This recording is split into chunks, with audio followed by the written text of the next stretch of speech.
Bonjour fidèles téléspectateurs et bon début de la semaine au peuple congolais qui nous suit de partout dans le monde.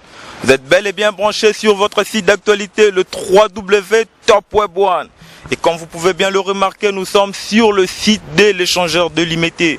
Un site pas assez connu du grand public, mais c'est grâce au concours du ministère de la Culture et des Arts, ainsi qu'au Musée national du Congo, qui installe ici sur ce site un musée d'art contemporaine et de multimédia Culturama. Alors je vous prie de suivre ces reportages et restez branchés sur votre site d'actualité, le www.topweb1.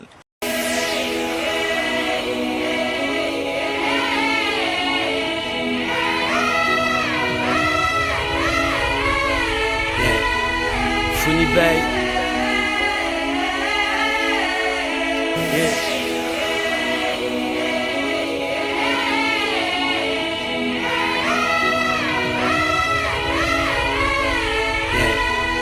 Funibay.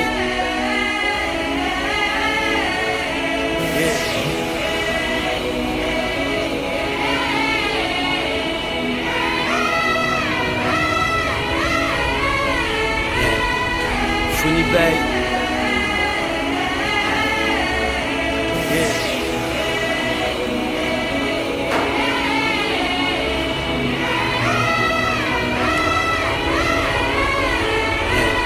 Et oui, fidèles téléspectateurs, vous pouvez bien remarquer que je suis à l'intérieur du musée d'art contemporain Culturama et vous pouvez bien voir tous ces beaux décors qui est derrière moi et tous ces tableaux magnifiques et sublimes qui sont affichés sur le mur. Alors je veux passer le micro au directeur du musée qui va nous dire et nous expliquer quelles sont les modalités et le fonctionnement du musée. Bonjour monsieur. Bonjour monsieur le journaliste. Soyez les bienvenus chez nous dans ce musée. Je vous en prie. Nous sommes, comme tu l'as dit, dans un musée d'art contemporain et de multimédia, une structure qui dépend de l'Institut des musées nationaux du Congo, qui est placée sous la tutelle du ministère de la Culture et des Arts. Qu'est-ce que nous présentons comme collection dans ces musées? Nous avons deux sortes d'expositions. Nous avons une exposition physique d'objets d'art modernes, que vous allez voir tout à l'heure, et puis une exposition virtuelle.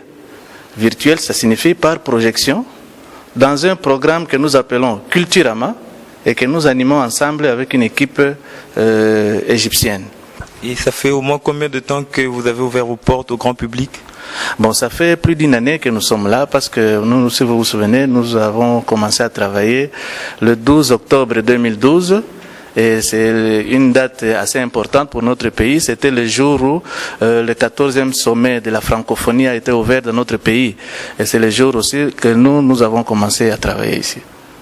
Et quels sont les artistes qui passent et exposent leurs projets et leurs tableaux ici? Le musée est ouvert à tout le public, à tous les artistes, qu'ils soient les anciens de l'académie, qu'on appelle les académiciens ou les plasticiens modernes, ou les autres, les autodidactes. Mais pour la plupart des tableaux qui sont ici, qui sont exposés là, ce sont les tableaux qui ont été travaillés lors du cinquantenaire de notre pays, donc en 2010. Pouvez-vous nous expliquer un par un pour voir et faire découvrir au grand public qu'est-ce qu'il y a comme beauté dans ces chefs-d'œuvre? Ok, on va rapidement faire un petit tour de l'exposition que nous avons ici. Okay. Alors, le premier tableau que vous voyez, nous l'intitulons « L'histoire politique de la RDC ». Lorsque vous suivez ce tableau de près, vous allez découvrir les grandes étapes qui ont précédé l'indépendance de notre pays jusqu'au moment où nous vous parlons. À titre d'exemple, on va commencer par citer. Si vous observez bien le tableau, vous verrez tout au-dessus là-bas, il y a la représentation de Simon Kimbangu. Nous le connaissons tous, c'est le chef spirituel de l'église kimbanguiste. Donc ce tableau marque l'évolution politique de les grandes personnalités qui ont dirigé notre pays de l'époque de l'indépendance jusqu'à ce jour. On continue toujours. Vous pouvez bien remarquer que nous sommes dans le couloir et c'est sur le site de l'échangeur de Limete. Ok, l'œuvre suivante, c'est une sculpture de Dedakala, qui est aussi un très très grand sculpteur qui représente la chasse. Sur l'œuvre, si on la décortique, on peut voir un homme en plein exercice de force physique. À côté de lui, il y a un gibier et un filet enroulé plus un bâton sur lequel il doit se tenir pour se remettre debout avec le produit de sa chasse.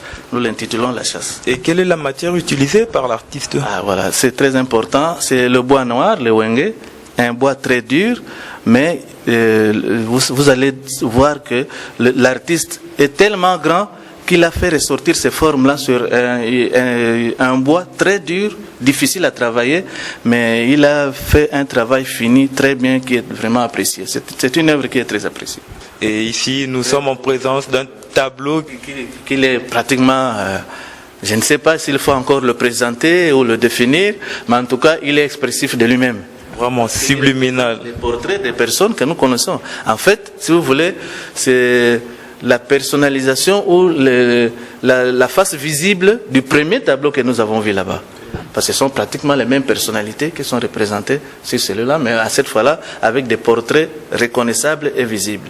Fidèles téléspectateurs, vous pouvez bien remarquer que je suis devant le système de projection de multimédia, où je vais encore essayer de passer le micro au directeur du musée qui va essayer de nous expliquer en clair comment fonctionnent toutes ces projections. Encore une fois, merci beaucoup.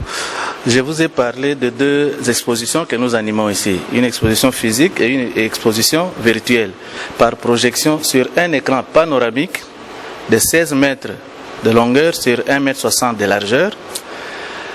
Projection panoramique interactive de ce que nous appelons Culturama, la culture sur un écran panoramique. Nous allons passer directement à la projection.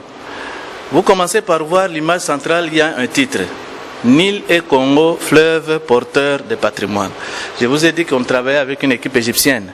Alors nous avons trouvé qu'il y a une similitude entre nos deux pays.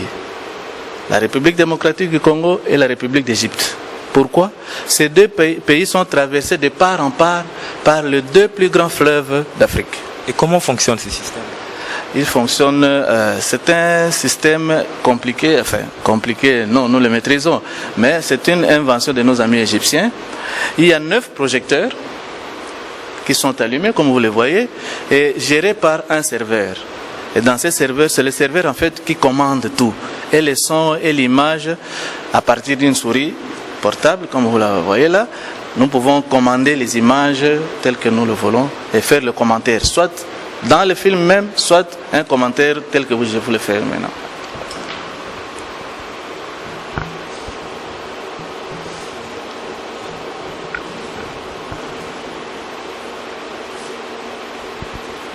Et voilà, nous commençons par Culturama de notre pays, la RDC, la charité bien ordonnée, commençant par soi-même. Et par Culturama de la RDC, je vous ai dit que nous avons la biodiversité et l'art ancien. Mais pour le moment, nous commençons par la biodiversité. On a choisi quelques pôles pour ne pas prendre trop de temps. Nous commençons par la province du Katanga. Et la province du Katanga que nous voyons sur cette carte, on nous propose le parc national de Kundelungu. Ce parc est situé à l'extrême sud-est de notre pays, vers la frontière avec la Zambie. La rivière Lufoy, c'est cette rivière que nous voyons sur l'image, une rivière d'eau douce, très calme, d'eau potable d'ailleurs, buvable et tout ça très clair. La surprise c'est celle-ci. La pente et la chute de cette rivière font au total 384 mètres. Et à ce titre, c'est l'une des plus longues au monde, mais en tout cas la plus longue en Afrique.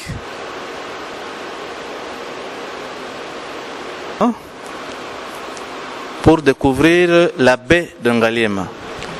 La baie de Ngaliema, c'est cet espace que nous voyons sur l'image.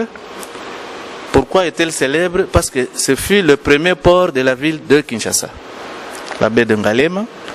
Et c'est à partir d'ici que Stanley a repris la navigation sur le fleuve pour remonter jusqu'à Kisangani, après avoir évité les rapides du fleuve en venant à partir de l'embouchure. Et oui, fidèles téléspectateurs, nous sommes bel et bien ici, à l'intérieur du musée d'art contemporain et de multimédia, avec le directeur qui est juste à ma droite, et je veux lui passer le micro pour qu'il nous donne le mot de la fin. Ok, merci beaucoup mon ami. Le mot de la fin, c'est que je vous remercie très sincèrement, parce que pour nous, ça a été une surprise On ne vous a pas invité. Souvent, la plupart du temps, les journalistes, je m'excuse beaucoup de le dire, aiment être invités. Mais cette fois-ci, vous vous êtes invités vous-même pour venir découvrir le musée et le présenter au public. Ça, franchement, c'est une innovation. C'est la première fois que nous vivons cela et je tiens à vous remercier très sincèrement. Et au nom de tous mes collaborateurs, nous vous remercions également très sincèrement. Et mon souhait est que le plus grand nombre de publics puissent voir cette présentation et venir visiter le site échangeur délimité. Non seulement le site échangeur délimité, mais surtout le musée d'art contemporain et des multimédias. Parce que c'est pour ça que nous sommes là pour vous. Venez nombreux, venez nous visiter, posez vos questions, donnez-nous vos suggestions pour que nous puissions arranger ou organiser le travail qui se fait ici. Je vous dis merci à tous qui avez passé votre temps à suivre cette émission. On se retrouve la semaine prochaine et au revoir.